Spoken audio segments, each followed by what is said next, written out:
The reason why we chose a specific strand on 2.0 for female entrepreneurs is because what's been highlighted nationally as well as globally as well is that there is a distinct gap between female founder and male founder scale-up companies in terms of how much investment they attract, in terms of the growth and trajectory of the businesses.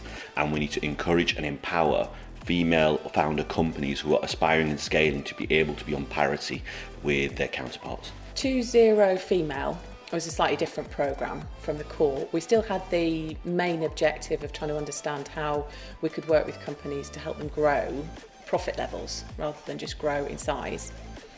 But I think we're all aware that we haven't got quite as many female entrepreneurs around the world as we would like, and certainly within Lancashire we need a lot more of them, and showing how successful they can be. So we wanted to understand a little bit more about what was going on behind the surface, whether it was levels of confidence that were perhaps personal confidence was perhaps impacting business confidence, and I think there's definitely something around attitude to risk that we wanted to explore as well. So it was as much as sort of travelling, observing, understanding what was going on as it was trying to diagnose individual business issues.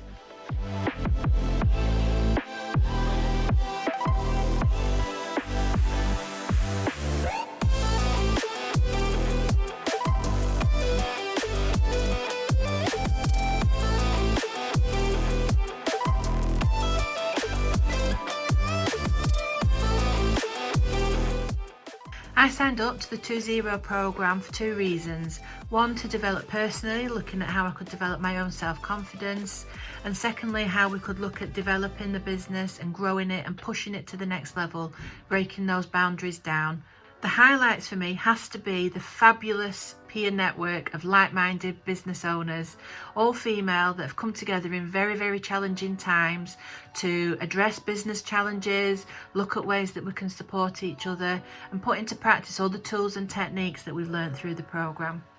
When the pandemic really hit, that was probably within the first few weeks of a 3 to 4 month programme. So at that stage, the purpose of 2.0 and the role that it played became more about being that kind of hand-holding, that confidence empowering, that sense checking, peer-to-peer type environment, which was to help people get through, recover and resurge. So really, I would say we repositioned and pivoted during the pandemic, which was essential to the companies we're working with. The biggest shift was having to go completely virtual with everything, which it was difficult for, I was running this with Simone Roche from Northern Power Women, and we're people. We want to be in front of people having conversations, and I think it's almost sometimes that everybody being in a room together is where you get the real transformative effects. So we wanted to try and translate this online. We didn't know how successful that would be, so we took our time. We went from 3 months and moved that up to 6 months, and we used as many informal communication methods as we could, so WhatsApp became a big communication tool for us throughout.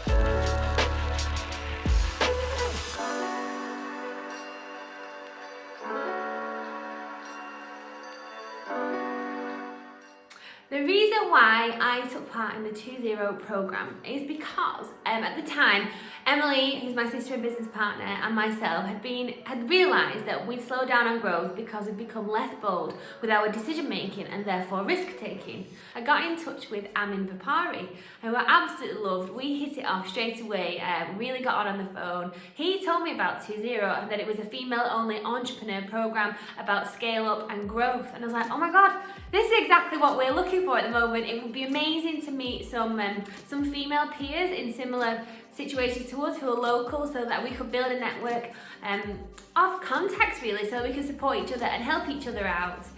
And that's exactly what happened. So that's why I wanted to grow a business, we wanted to scale up, and we loved the idea of a female only peer network. Suffice to say, none of us have been through a global pandemic, so therefore there's no manual out there to say this is how you react, this is how you work with businesses during this period. We've done a fantastic job Okay, some of the key metrics we want to achieve at the very start may come further on now, but I think given the circumstances we find ourselves in, I don't think that's anything unusual. I think what we have to do and what we have done is looked at the last few months and actually said we've achieved some great things here.